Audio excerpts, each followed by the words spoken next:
Well, that's 4 years on the road and 11 hospitals. Do I have commitment issues, or am I just a really experienced nurse? Right.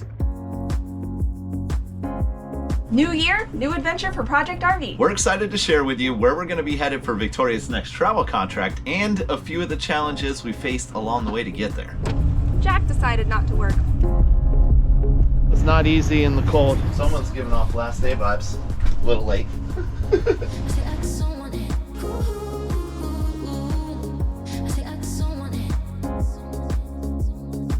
All right, bye.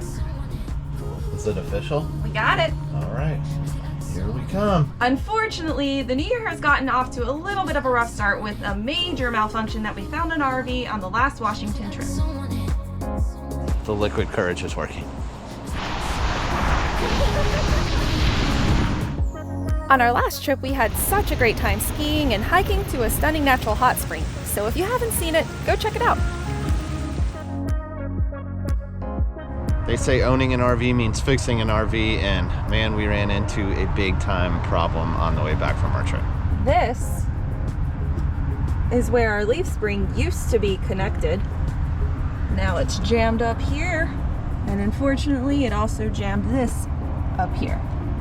I don't know exactly when it happened or how long we were driving on it, so not good, but the leaf spring literally just snapped. So now we got to figure out how we're going to go about getting this fixed, because I have a new job to get to. And we figure if we're going to do it, why not do it big? So we're actually upgrading the entire RV suspension with higher graded leaf springs and beefed up wet bolts and shackles. When you have an RV disaster like a leaf spring breaking, you have two choices. You either call someone and wait for them to come and help, or you go full DIY. And guess which one we chose? To speed up the process a little bit, we decided to rent an impact drill for the day. Success? Now let's go drill some stuff.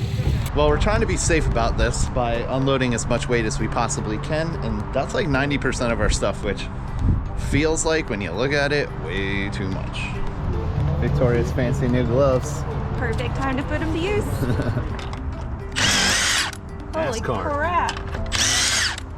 That's so awesome. Love it. Well, we got this one off. Now to put the new one on. Old spring, new spring. 4, 1, 2, 3, 4, 5. A little stronger. Double the thickness on the new shackles, and we're using wet bolts instead of these.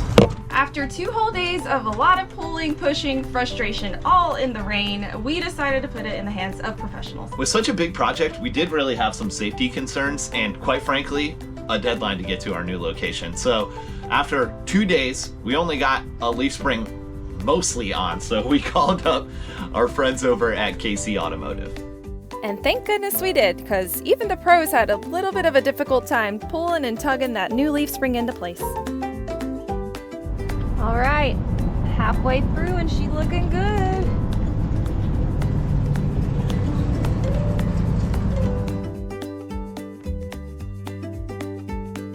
Look how rusty that is. After a few hours, the guys had the entire suspension installed, and it's time for the final step. New wet bolts mean that we actually have to grease these, but thankfully this is the same gun, same lube, everything that we use on our bearings, so not too much extra.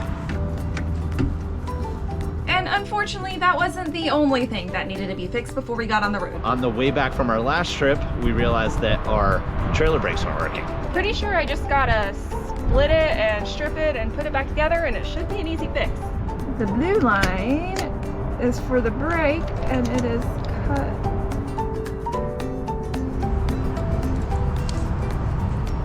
Looks like it should do it, huh? I think it's good as new. Victoria, part-time nurse, part-time RV Handyman? maintenance. With all of the RV repairs and upgrades completed, it's time to make the over 800-mile drive to our new home base. Our planned route had us getting to our destination in 2 days with a one-night stop-off. But the weather, however, had other plans. We've been on the road for just a little bit, so we figured it's about time to just double check that new suspension and make sure that everything is good. Not a bad idea. Everything looks pretty good to me. Well, if there was any visibility, apparently from this rest stop, you can see both Mount Rainier and Mount Adams, but even see across the gorge. Not too far into our journey past Yakima, the road started to get pretty sketchy.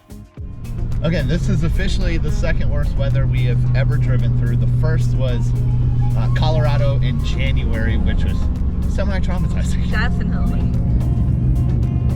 We heard reports of 100-mile-an-hour winds. I'm afraid of winter driving in a regular car. So, this isn't ideal. It is intense out there. That wind advisory really slowed us down. Am I just really scared? Or is this enough for us to probably pull over? I feel like the wind's gonna blow us over. What, 45 minutes to get 10 miles, it felt like.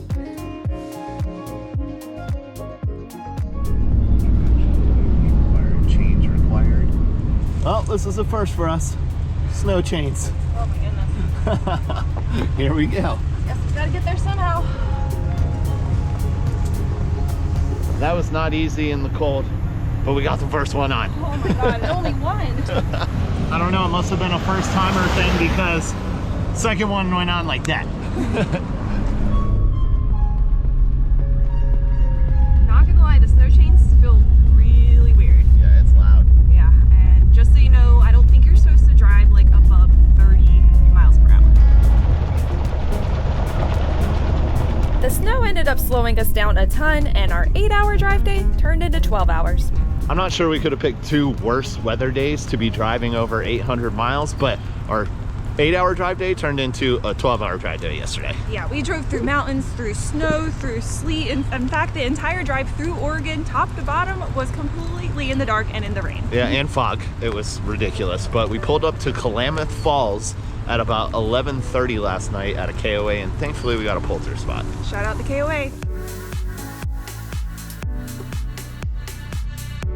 I thought we were done with snow. Yeah, coming up on Mount Shasta, we're getting pelted again. Woo.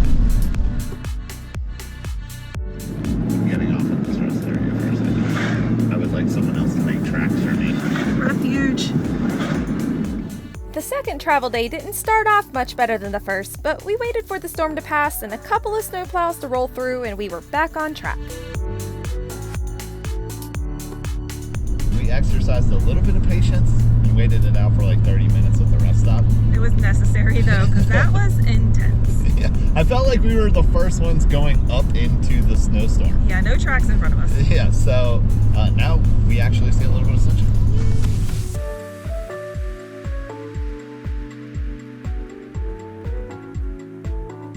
After a slow start to the day and some bad weather, we decided to stop a few hours short of our final destination. Luckily, we found one of the coolest KOAs we've ever stayed at in Oroville, California. This KOA is located right next to and directly affiliated with the Falls Casino, which of course we decided to check out. We don't know how to gamble, so we came for the booze and the food. Falls Casino. What exactly are you gonna do with that thing? Take leftovers home. To ease the pain of a 2-day trip turning into a 3-day trip, I'd say staying at one of the cooler KOAs we've ever stayed at was a nice bonus. Definitely. Its affiliation with the casino is awesome. They even offer a shuttle complimentary. They have a couple of coupons, and it's only a little walk away. Leaf springs are working great, but Jack decided not to work. It's not one thing, it's another with RV life. We don't know if it's the power switch or power getting to the jack, Or the motor. so we're gonna have to assess that when we get settled. We did actually run into a similar situation when we were in Alabama, and it turns out that if you run into this problem, you can crank it up manually, preferably with a longer wrench because you get a little bit more leverage.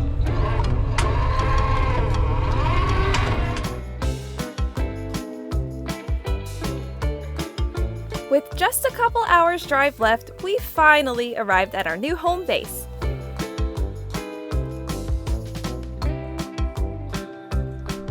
All right, girls, what do you think? Do you approve of the new view? I guess so. Okay, well, you stuck around this long, so we can only assume you'll want to know where we are. So Modesto, California. While Washington was an absolutely incredible place to explore and we thoroughly enjoyed our time,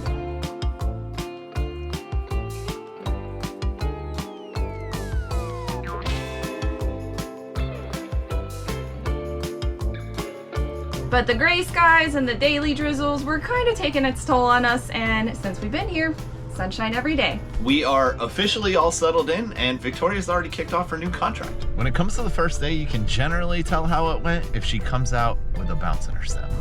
There she comes. I don't know, it's hard to tell. Thumbs up, thumbs down. What do we... The diagonal right now. It's a long day.